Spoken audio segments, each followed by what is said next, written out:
We're back, and good to welcome back the first lady of the show. Welcome back to the. Thank you very much, Nathan. Thank you. And it's great to be back. I mean, it was a long break off the show, but it's great to be back and, just look at So, what have you been doing? What kept you away, or otherwise? work, work, more work. Yeah, The work that pays the bills.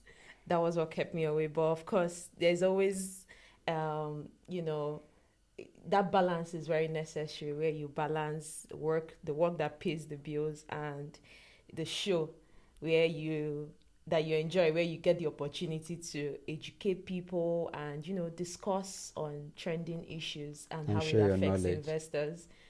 Yeah, so it's good to be back. So that is one side of the balance. Yeah. The other side of the balance is work-life balance. Obviously, work in an industry that is very stressful.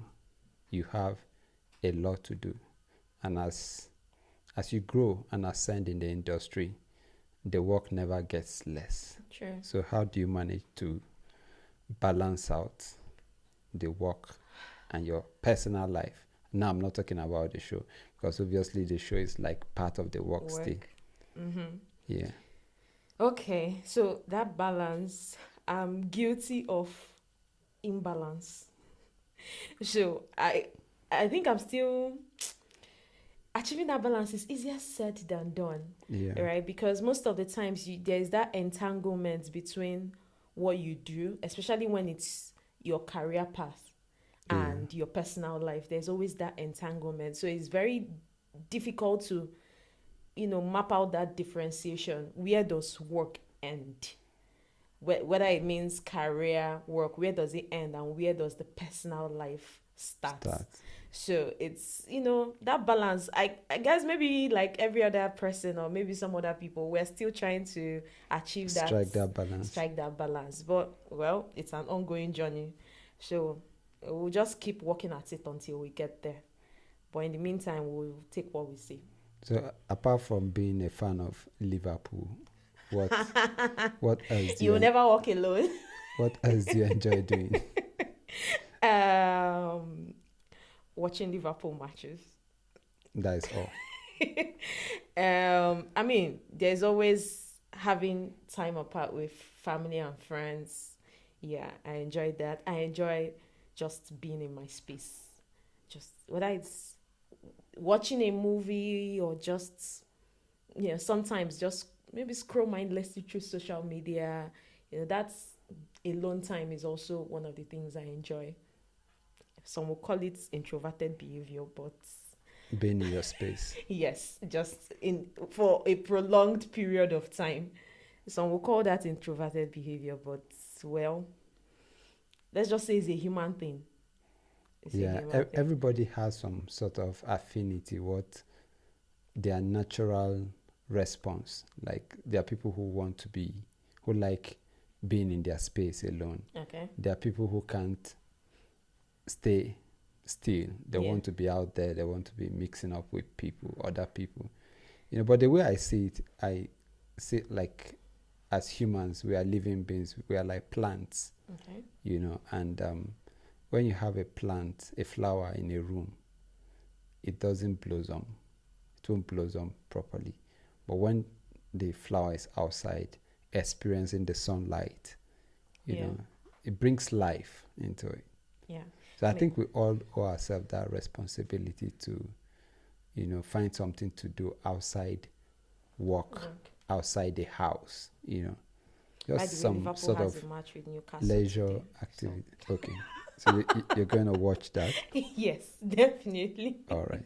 All right. Yeah. So let's roll.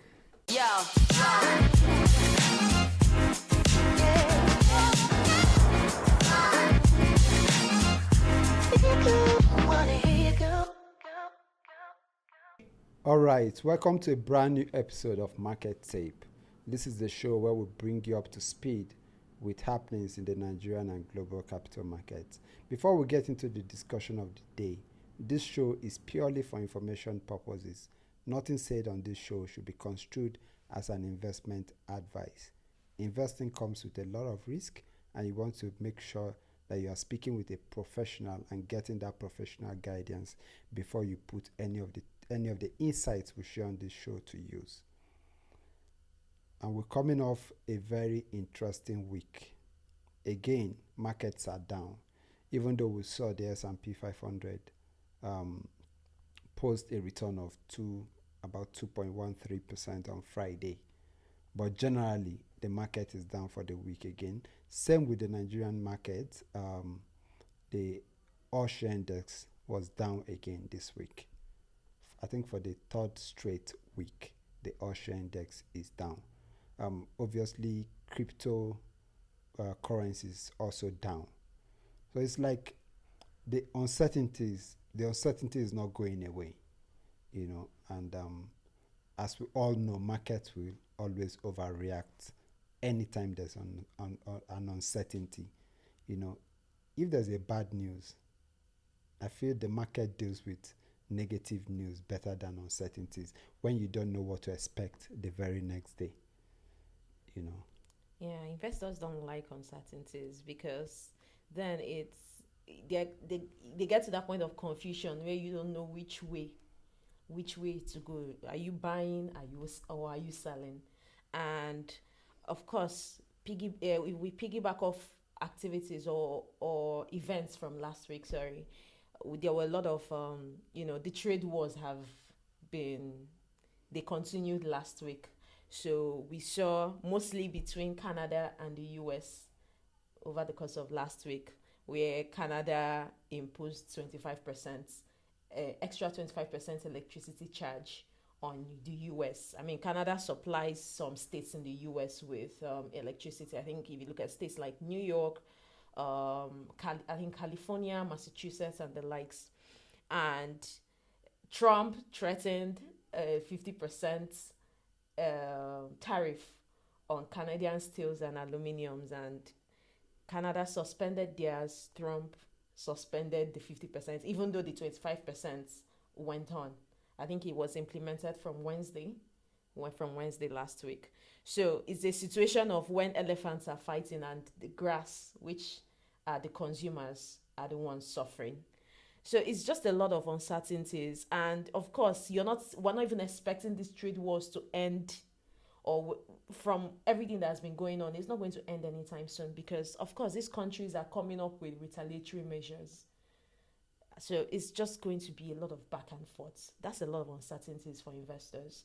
So we saw the Nasdaq lose in 30 days. I think in 1 month now, the Nasdaq has lost about 30%, and of course S&P 500. So people are dumping stocks. Investors are dumping stocks. So when investors dump stocks, others are buying. You can sell because someone is taking up what you are putting up for sale. Yeah. So, the question most people need to ask themselves is, who are the people buying? The high risk investors. Not necessarily the high risk investors. Here is the reality. Okay. Coming into this year, from the time Trump won the election, we all knew he was going to, part of his campaign manifesto was that he was going to use tariff as a tool to get these countries to play to the tune of the American foreign policy. We knew this. But somehow, a lot of people thought he was not going to follow through with it, that it was just a threat, that he would not follow through. But here he is following through with all of that. When markets overreact, I think at that point, investors need to step back and appraise the situation properly, because if you look at the American economy, Trump inherited a very solid economy coming in. Yeah. Inflation was trending down, growth was strong, consumer spending very strong. So he basically inherited a very healthy economy. So yes, this trade wars, the tariff, will definitely have some impact on the American economy. Yeah. It's going to have impact on businesses. But if you look at we just came off the earnings season for most of the American companies, tech companies, banks, and all of that. And most of them beat earnings expectation. So on one hand, we have this trade war. And on the other hand, you have a solid economy. You have companies that are doing very well. We expect some of the impact of these trade wars to rub off on them, but not to the extent we are seeing. But is it really a true picture? Because I mean, we've seen most of the bulk of these trade wars from February coming into March. Mm-hmm. So of course you're expecting that the next earnings season is going to reflect. I mean, we're not going to see all of these reflect immediately, because these tariffs, I mean, a lot of companies have, gone through the most phase of their, I mean, depending on the quarter, most phase of the quarter. So we're probably going to see most the impact the next quarter. In the next quarter. Well, maybe to an extent. Let me give you an example. Okay. Tesla, for instance, has lost about 54% from their all-time high. Yeah. The share price has tanked about 54% from the all-time high. Now, we know that sales has been down in Europe. The international sales has been down. But if you put that in perspective, their third biggest market is Germany. And Germany accounts for just about 2% of their total sales. So if you're looking at the German market and you're saying sales went down by 40-something%, also bear in mind that Germany accounts for just about 2% of their total vehicle sales globally. So the impact of 2% on their overall performance may not be as severe as warranting them losing 54%. That is the point. But okay, I understand the point you're trying to make, right? But now we're looking at that. You're looking at the end product, which is the car itself. We're going back to the raw materials. Tesla was already having supply chain issues, right? And now you have these tariffs being slapped on China. And this is where they get the bulk of their raw materials from. Yeah, so one thing Tesla has done is today they have factories in Europe. They have factories in China, Shanghai. Yeah. They have in Germany. They have in the US. The reason they did that is to localize their supply chain. So they can localize supply chain around their Asian production plant, around Europe, around US. So that is for one firm, Tesla, because we are talking about it. Yeah. But generally, I'm not saying the trade war would not have impact on the US economy at all. It would. There are people who have gone as far as saying there could be a recession. It could lead to a recession. Yeah. That part, I don't know. It's still evolving, and we'll let it play out. But all I'm saying is that market overreacts. And this overreaction, to me, creates opportunity. You have to step back and ask yourself, where is the overreaction playing out? Obviously, manufacturing companies in the US will be hurt by these trade wars. Companies that need inputs from Europe, from China, and the likes. Even healthcare companies. Today we are seeing some rotation to healthcare. But there are healthcare companies that get inputs from China, especially healthcare equipment manufacturers. Yeah. So you have those sort of companies who are impacted directly by this, but not all companies. No, not all. That is what I'm saying. There are even companies that will gain, that they are gaining from these trade wars. Yes, definitely. And then not to the extent to which people are projecting it. That is the point. Yeah. If you look at the Magnificent Seven, I already mentioned that Tesla is off about 54% from their all-time high. Nvidia is off 30%, Microsoft off 18%, Apple off 14%, Amazon 19%, Meta 18%, Alphabet 20%. So you've seen a drawdown for most of the top companies. Yeah. And this, coming into this year, I think what people need to understand is one of the problems investors saw coming into 2025 was the fact that a lot of these companies were getting to territory that investors considered overvalued. Yeah. That was one thing a lot of people saw coming into 2025. And opportunities like this is what a smart investor should be looking out for. Opportunities where, for whatever reason, the price of these companies comes down. You know, Nvidia, for instance, will still supply most of the chips, trade war or not. Yeah. We still today, with what we know today, we still supply most of the chips that we need, whether DeepSeek or not. Even Nvidia even stands to benefit from the whole DeepSeek intrusion into the AI space, Yes. because they need chips and they have to get these chips from somebody. And today, Nvidia has the highest, they're the market leader. They Market control leaders, about yes. 80% of that market. That has not changed. If that has changed, I'll be worried, right? Yeah. If Microsoft, for instance, obviously we're going to see some, they still dominate the cloud computing space up to today. There are concerns around their spending, how much they're spending on the whole AI stuff. But today you have these companies at cheaper valuation. Yeah. So I think investors need to look at it critically. I know a lot of people will be dumping their shares. To me, it's not a smart move, especially if you are holding high quality companies. Yeah. It's not a smart move to dump your shares solely because of the trade wars. To me, it's never, it's not a smart move. If there are structural issues with any company, if you anticipate that this company is going to be affected to the point where they start to lose market share, Yeah. or lose customers, for Tesla, for instance, my worry for them is, Tesla gained market share in part.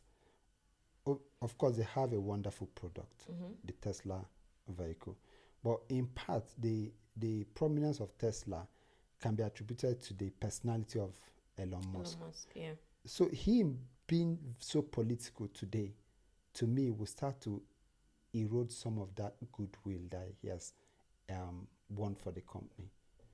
So those are the sort of worries that I would consider legitimate. But other than that, I wouldn't be taking drastic decision on my portfolio just because of this trade Of wars. this trade war. Well, earlier we touched on the gainers and the losers in quotes when it comes to these whole trade wars. So I know one, with the tariff on Canadian steel and aluminium, you have the US producers of these steel and aluminium. I know they stand to benefit.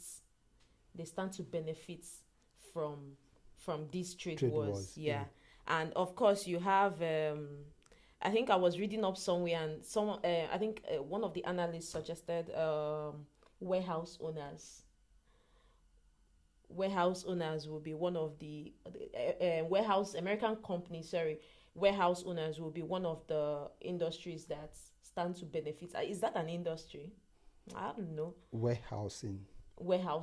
Maybe consumer staples, right? Yeah. Because and I think, talking about that, if you think about, again, coming into this year, you had most investors had their portfolios concentrated in tech stocks. Yeah. So if you look at an average portfolio, you're going to see Nvidia, you see Palantir, Tesla, Microsoft, Amazon, Netflix, accounting for a bulk of most investors' portfolio. Yes. So today, I think we have an opportunity to balance out that over concentration, and we're seeing the market rotate and the market is beginning to pay attention to industries like consumer staple, which you mentioned, Yeah. like the warehouse companies. Talking about warehousing, it calls to mind a company like Costco. Costco is one of the best quality consumer staple firms we have globally. They have over 600 warehouses in the US. They have about 280 warehouses internationally, and their business model is so unique that they can consistently generate high volume sales Yeah. and generate high quality earnings. They just published their earnings report 2 weeks or so back. They missed EPS expectation, which sent their price down from 1,000 something dollars to, I think it's currently 900 and something. So a company like that to me presents a buying opportunity today for investors. So I think what investors should be doing is balancing out their Yeah. portfolio, broadening it out to include these consumer staple companies. Then you obviously look at healthcare companies. Investors are going defensive with all of the uncertainties playing out. You have to look at healthcare. Then utilities. Obviously, people will need electricity, Yeah. water, and gas, obviously.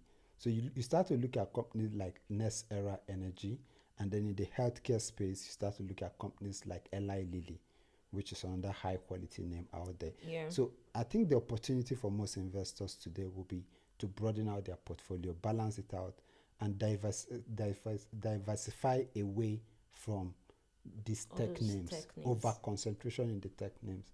I think that is where you get hurt the most. But if you already had a portfolio that was diversified across board, across all of these sectors, you see that while we're seeing weakness in the tech names, you're also seeing some strength with the healthcare and some of these utility companies. Yeah. Next Era Energy, for instance, has seen a jump in its share price. I think it used to be around 60 something, currently is 70 something. So while you are saying the looking at the tech names, their names are getting more and more expensive by the day, especially with utility companies. Yeah.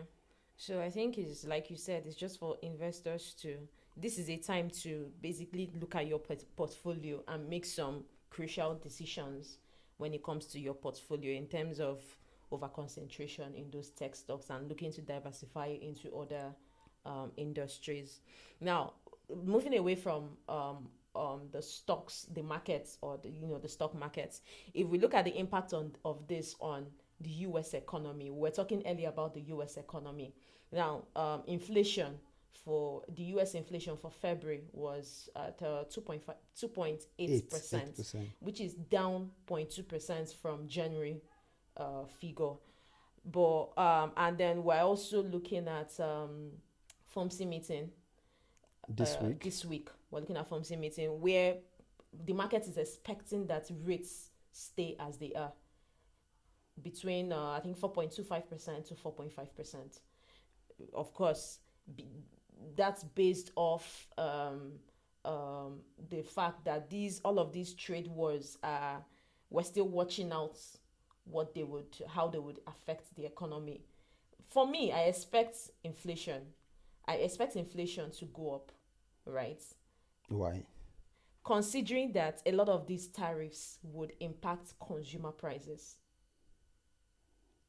Yeah, but it's not a straight line. It's not straight line, definitely. It's not a straight line. So even the what do you call it, the US Fed, the Fed, I know, I mean, partly they would be watching the markets too to see what plays out, how the trade wars play out before they make any decision whether to cut Rates. a or decision to wholesale. cut rates. Exactly. But like you said, they're likely to hold rates steady. Yeah. And that for this next meeting this week. And that speaks to the point I made earlier on that the US economy is strong.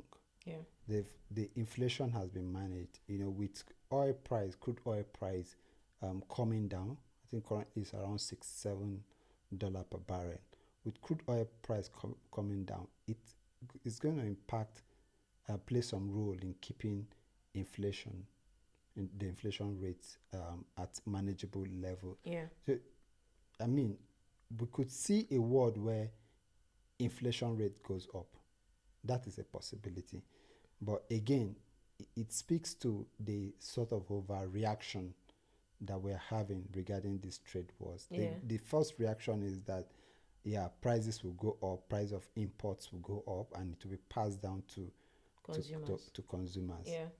But there are also other areas you have to look at, like the energy prices coming down, which could uh, play a role in keeping inflation lower.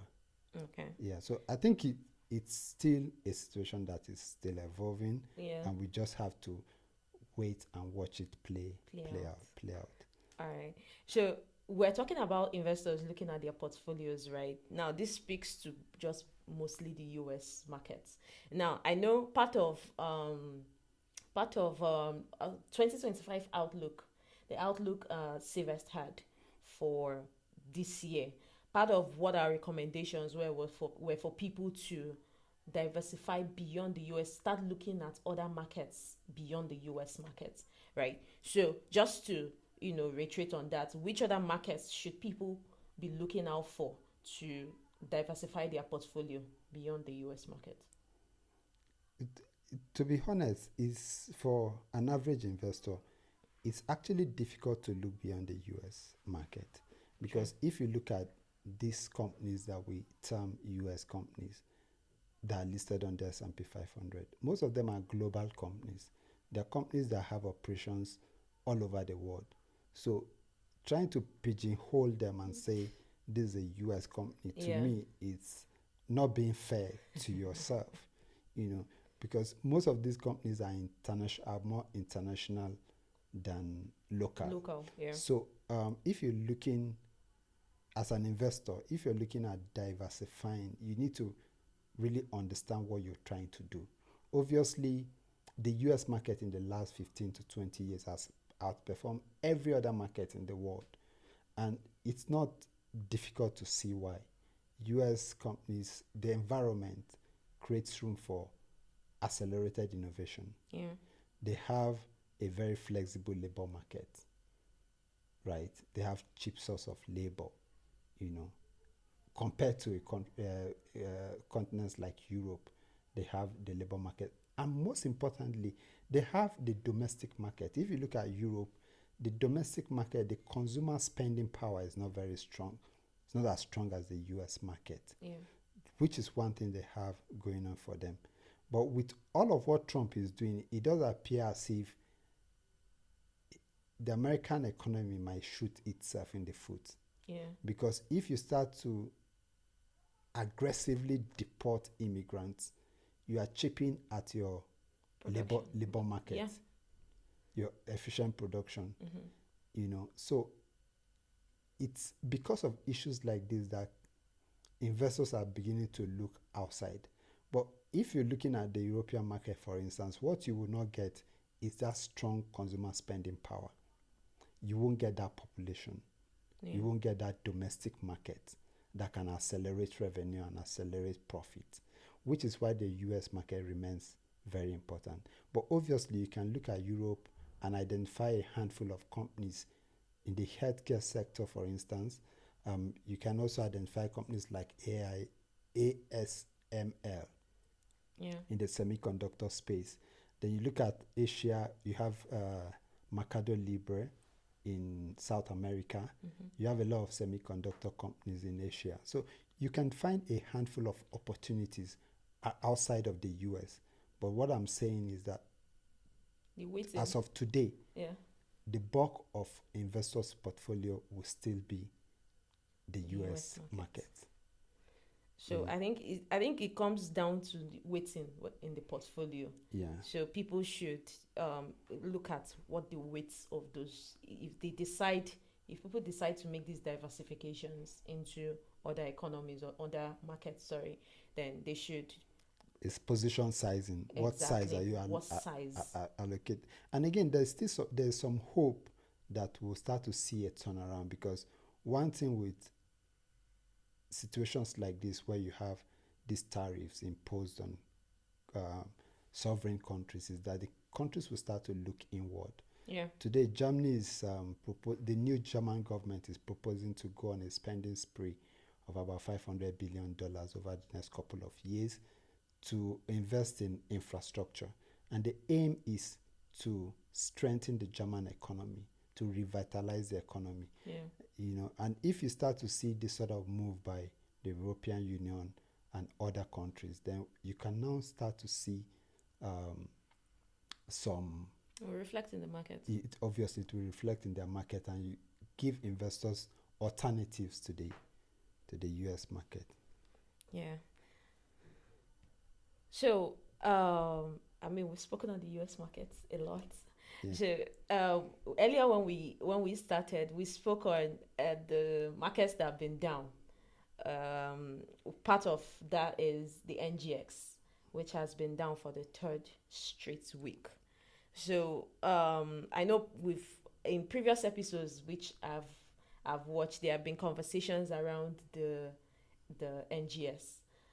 Some companies publish their earnings reports and all of that. So are there opportunities that you think still exist in the market, in the Nigerian stock market? There's some sort of similarity between the Nigerian market and the US market, for instance. Yeah. Both markets were up big time in 2023 and 2024. The US market was up about 24% in 2023. Yeah. The Nigerian market was up 46% in 2023. In 2024, the US market did about 23%. The Nigerian market did 38%.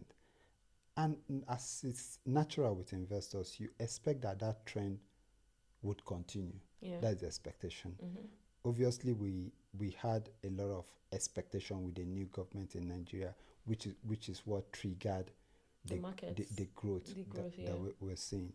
GDP has improved to about 3.8% as of the last quarter of 2024. So the expectation is that we would see another good year for the stock market. Investors expect a smooth, straight line, upward sloping. But the reality is that is not how markets work. There are bound to be bumps along the way. And recently we've started to see some, maybe I'll call it weakness with the Nigerian economy. Yeah. Despite the fact that we have GDP at 3.8%, that is not where an average investor wants to see the growth rate at. You want to see a growth rate of somewhere around 6-7% to expect developing economy. Yes, to expect that consistency in positive stock market return. We say that the stock market is a reflection of the economy. So, and then you look at the interest rate. Interest rate has been very high. Yeah. About 27.5%, the MPR Yeah. rate. And if you look at the earnings report of most companies, especially in the manufacturing and industrial sector, and even telecommunication, they've been negatively impacted greatly by this high level of interest rate. Yeah. So that enthusiasm is starting to wane a little bit, which has become a source of concern. And then if you look at the dynamics of the Nigerian market, most investors, the bulk of the investors on the NGX are there for the dividend yield. On one hand, we expect capital appreciation, but the attraction for most investors is the dividend yield. And that in itself is starting to come down, especially with the banking sector. Yeah. You're starting to see the dividend yield come down to single digits for many of the banks, obviously because they have raised more capital, they've raised more funds. And even in the industrial and consumer goods sector, dividend yields have come down to the low single digit. Yeah, which makes it less attractive for so many investors. So with the Nigerian market, investors would need to be very selective. How you place your expectation, Yeah. how you exploit the opportunities in the market. For me, the top 30 stock, the NGX 30, is the index that I'll stick to. Anything outside of that increases the threshold. Should be based on the amount of risk that yeah. investors want to take. Because these companies are stable, so yeah, we were looking at the economic downturns, but they can only affect these companies so much. The impact is a bit more. Even with the big companies, they are still impacted. Yeah, but to be honest, compared to the small cap companies. Yeah. And then you talked on Nigerian banks, you spoke on Nigerian banks. So coming off the whole recapitalization exercise, we're expecting earnings reports from these banks. I mean, this should be when? When are we expecting these earnings reports? I think from next week. From next week, we should start to see the results coming. Obviously, we may have some delay, and maybe related to the recent capital raise exercise. Yeah. Trying to put their books in order before publishing these reports. We'll start to see them coming. Hopefully, from end of March / first week of April, we'll start to see these reports. So hopefully when these reports come in, we can also sit down and analyze these reports, and if the opportunities within the banking industry for investors, of course, is something that we would also look at. Yeah. And I spoke about the high level of interest rate. You can look at all of these other sectors: manufacturing, ICT, consumer goods, and you can look at the negative impact that high interest rates would have on those sectors. But one sector that is likely to benefit, I said likely, from this high level of interest rate is the banking sector. Yeah. They're the guys that give out the loans. They have net a positive cash position that they can invest in. They can invest and earn investment incomes. Yeah. So you're likely to see their top line get better with this high level of interest rates that we're seeing globally. But I said likely because, again, you need to be careful, because with high interest rates, the expectation is that borrowers may struggle to repay, and you could start to see higher level of default on their risk assets. Yes. Which could compromise. So we could see liabilities. Yeah. A lot more. Balloon. Yeah. Yeah. So I think it would be exciting to see what the earnings report would look like after the capital raise exercise that most of the banks have carried out in the last couple of months. Okay. It will be interesting to see what results they post. But my interest in the banking sector is strictly the tier 1 and tier 2 banks. That is where I see the most opportunities. Yeah.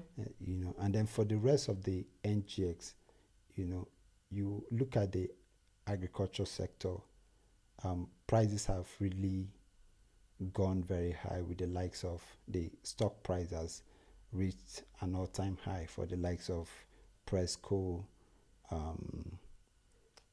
Okomo Oil. Yeah. And the likes, yeah. You see very high valuation, but the PE ratios of this company is still very within reasonable levels. So as a long-term investor, these are companies that we should look at. I read something from Brian Ferrell, one of the guys I follow on Twitter, and he said something like, I'll paraphrase, I can't remember the exact, let me even see if I can get the exact tweet,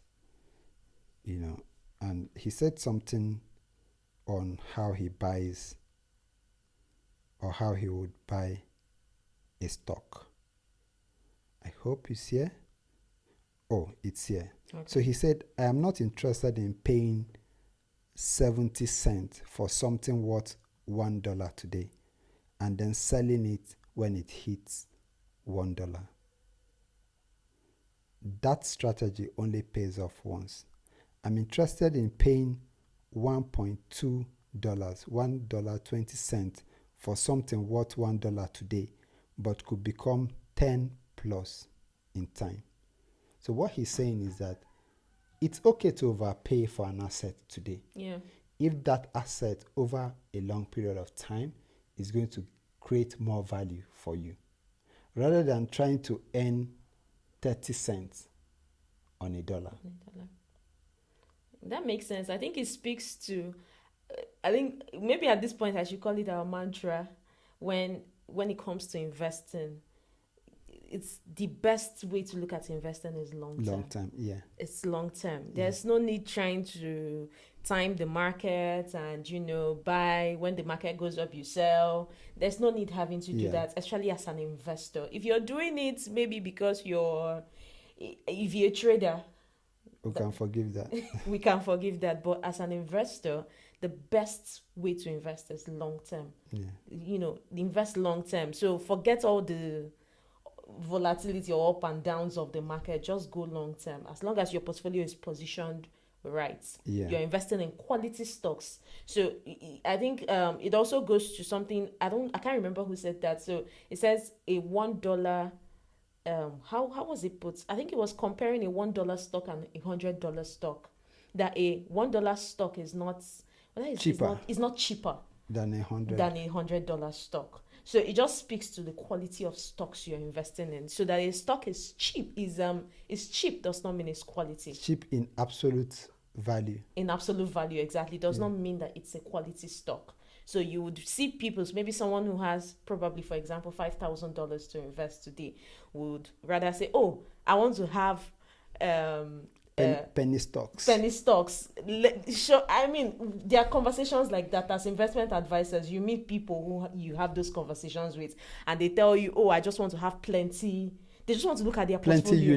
Plenty units. I would rather have 10,000 units of a sorry stock than to have one unit a high quality So you're stock. telling someone, maybe, for example, Costco is trading at $900 and something now.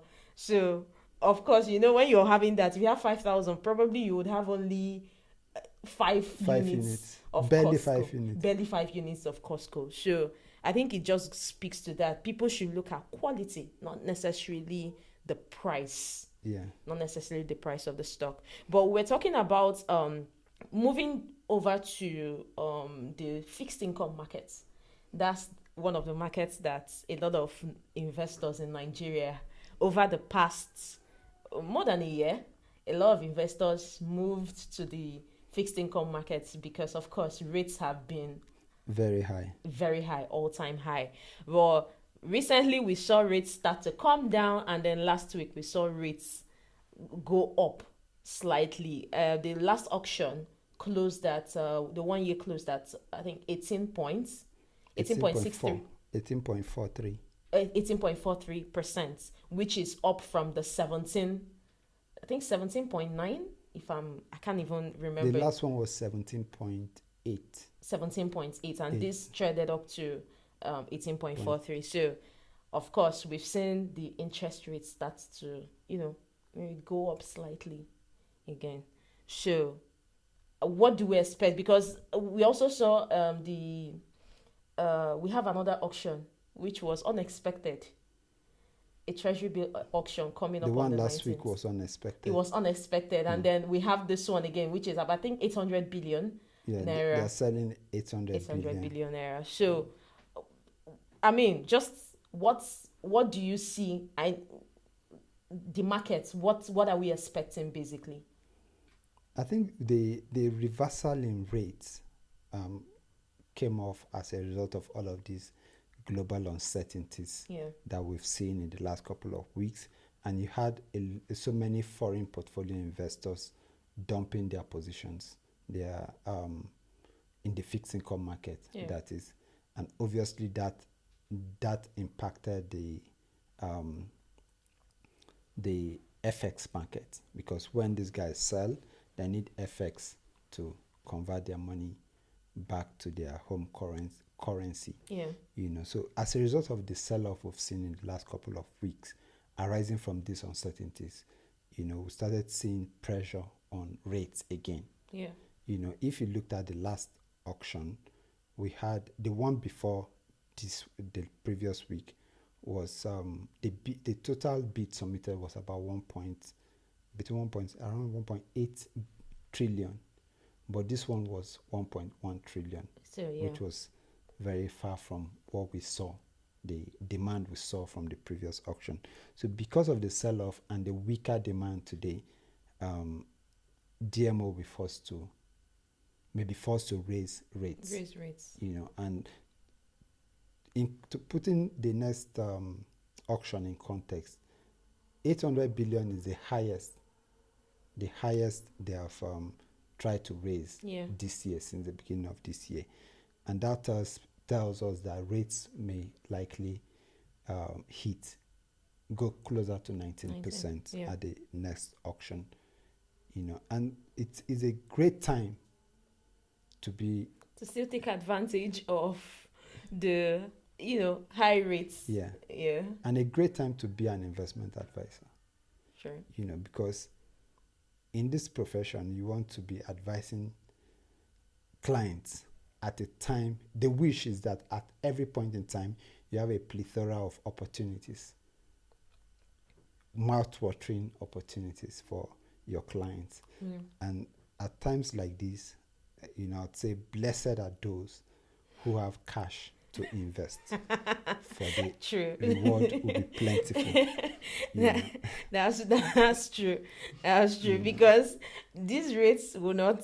If people are still expecting the rates to still come up to, I think it went as far as 22% at some point. Yeah, I can't even put it past. See, the truth is, with the level of uncertainties we've seen in the last couple of years, dating back to 2020 with the COVID, with Russia invading Ukraine, and with all we've seen, I wouldn't even put anything past the market. We could get back to 25%. We could come down to 10%. Anything is possible. So as an investor, what you want to do is to make sure that you are taking the best decision at every point in time with the amount of information that you have. Okay. So when we're talking about locking in these rates, I mean, the DMO is presenting another opportunity for people to lock in a bit of a high rates, right? There's this investor preference for treasury bills to bonds for some reason, right? So is this not a time for investors to now lock in these rates, as this opportunity presented itself again, to lock in these rates and go for bonds, longer term maturities? I think it comes down to a couple of things, one of which is information. It will surprise you that a lot of people do not even understand how the fixed income market works, really. And for one, the rates we are seeing today, I did say it's a great time to be an investment advisor, but that does not mean that we have a perfect situation that you can just go out and buy anything. The rate we have today is not even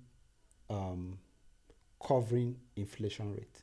Inflation is 24%, almost 25%, 24.48 or thereabout, almost 25%. So it's not even protecting you against inflation, for one. So, but it's better than your cash being eroded by 24%. If you can save 19, 20, 22%, 23%, it's better than just leaving your cash idle in the bank. But beyond having that baseline protection, for investors, what you need to ask yourself is, why am I making this investment? Why? And that is the question I ask most times. I want to buy treasury bills. Why are you buying treasury bills? Is this money for your house rent next year? Is it for school fees? If it's so, then it makes sense. But if I'm saving this money for my children's education in the next 5, 6, 10 years, treasury bill may not be the best option. If you have a long term goal. Maybe you're saving up to build a house in 5 years, you're saving up for retirement in 10, 15, 20 years, then it makes sense to go longer. Treasury bills are emergency, we call them emergency fund. Money you are investing to take care of unforeseen circumstances. If you have an emergency, someone is sick, short-term obligations. That is the purpose for investing in the money market, which is where you invest in treasury bills, commercial papers, and the likes. But if you have a long-term goal, whether it's retirement, whether it's education, whether it's your career, whatever it is, so long as it's long-term, then you may need to consider looking at the bond market, where today you have 19%, 18%, 17%, depending on how long you want to go. It may be better for you to lock in those rates over the next couple of years than picking the treasury bill market, because here's the risk. If you invest in treasury bill, it's going to mature a year from now. And when it matures, you may need to reinvest it. That reinvestment risk. What happens when rates have come down much more lower? So I think it speaks to, like you said, our job as investment advisors. That's why we're like doctors, right? So with an investor, we ask a lot of questions, because at the end of the day, we want to have that full picture of what you're trying to do. Because we have to now know, okay, should you go long? Should you go short? Right? So that full picture is always important to have as investment advisors, so that you can now, give the right advice, basically. But in all of this we've said, right, we've talked about the US markets, we've talked about the Nigerian stock markets. Before you even go further, I want to ask you a question. Okay. We're talking about investment advisors. With the proliferation of social media today, if you go online, you see a lot of people rendering different advice, investment advice. So some are even comedians, I would say, who are rendering investment advice. How, obviously you're a Gen Z, which I'm not a Gen Z. Agree to. I'm not a Gen Z by any way, shape, or form. No offense to Gen Zs, but I'm a millennial. Okay. So let's proceed. That is... it's not subject to debate. Okay. Let's go ahead. Okay. So the point is, people your generation spend a lot of time on social media these days. So how would someone be able to differentiate between who is a proper investment advice, people who have the credentials, it's like medicine. There are a lot of doctors online, just for a lot of them for the cruise. How do you separate genuine investment advisors from those who are doing it just to get the engagement and stuff like that? So I think one of the things is that a lot of social media, people who are more susceptible to social media, scrolling through day in, day out, right, have short attention span, right? So, and apart from that, there have been studies that link mindless scrolling on social media to, sort of creating short attention span. Which creates which? Is it the mindless scrolling? The mindless scrolling leads to the short attention span, right? Because that mindless scrolling just makes you want to, what's the next thing? I mean, people don't even want to spend too long looking at the content. If your content is long, like probably this YouTube, this what do you call it, this podcast, if the content is long, people are just going to skip, and they're looking for, okay, what's funny, what's, just what excites me, right? So I think this is, and then you look at a lot of people who put forth this investment advice, right? I think there was something we analyzed earlier this year where we saw a post where somebody said, Owando gained this in 2024. This gained, Seplat gained this. If you put 1 million, if you put 1 million in this stock, exactly, in January, by now you have 10 million. Exactly. And you're not telling them that past performance does not guarantee future performance. And there are people who are going to say, oh, here I come, let me invest in this stock, and then expect 10 million at the end of the year. First year, I don't see the 10 million. Second year, I don't see it. I'm like, I'm done. And people now say, oh, and you mentioned the stock market, and the person says, no, I lost money. But why did you lose the money in the first place? So people don't have this. People just go with, okay, and people who put forth this content, right? A lot of this content, a lot of them are not licensed. That's one thing. A lot of them are not licensed. So, because when you look at people who are licensed, a lot of people who are licensed, you're prohibited from putting forth, because it's sort of misleading. I think people need to draw the line between. But do you need to be licensed to share an opinion?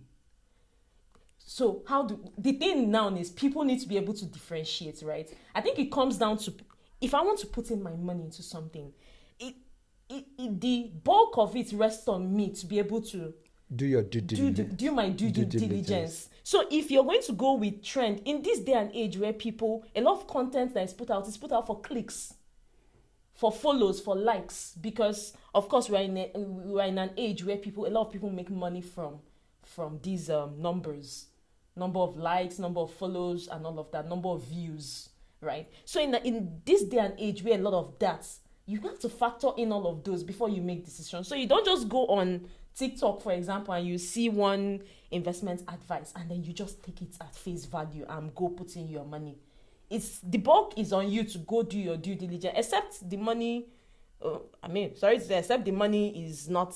Maybe it's house money. It's house money or money you made through whichever means. But if it's money you just want to gamble. But if it's money you worked hard for, I don't see why you should just go put your money somewhere because one a content creator said, put your money here. This year, the stock went from 1 million to 10 million if you put your money. So people should be able to do their diligence. I think that's what factors in at this point, because you can't control the contents. The contents. So I can decide today and say I'm opening a TikTok channel, finance channel, and I'm just going to be putting out content. It's on the investor to, do their due diligence before they put in their money. And look at the credential. Who am I listening to? Who am I listening to? I do that a lot on Twitter. Yeah. If you go on Twitter, you see a lot of people sharing different kind of opinions. Yeah. Political opinions, religious opinions,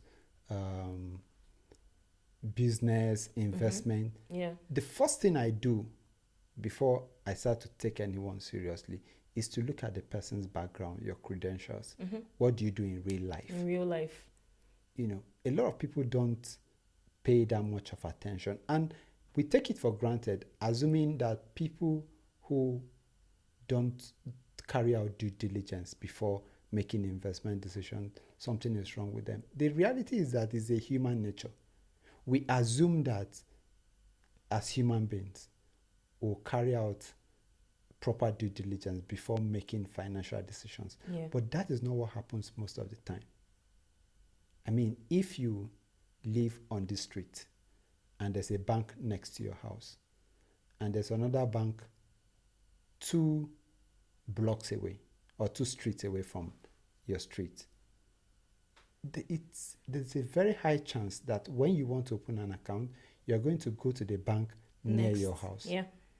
But the reason for opening a bank account, it's not for proximity. Yeah. It's about which bank pays the highest interest rate on my savings, which bank will charge me the least. Yeah. Which bank is least likely to... Where will my money more protected? Yeah. Mm-hmm.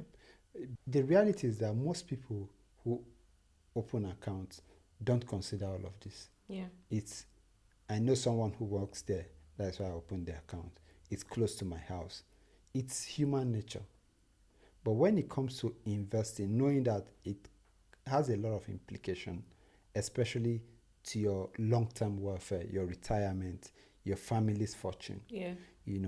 I think it places a higher level of responsibility on individuals, families to carry out this due diligence. Yes. Before putting what they hear or what you hear to use. Okay, so we've come to the end of this exciting episode. If you managed to stay to the end, thank you for watching, and don't forget to subscribe and share this video. Till next week, we'll be back to talk more about the global capital market.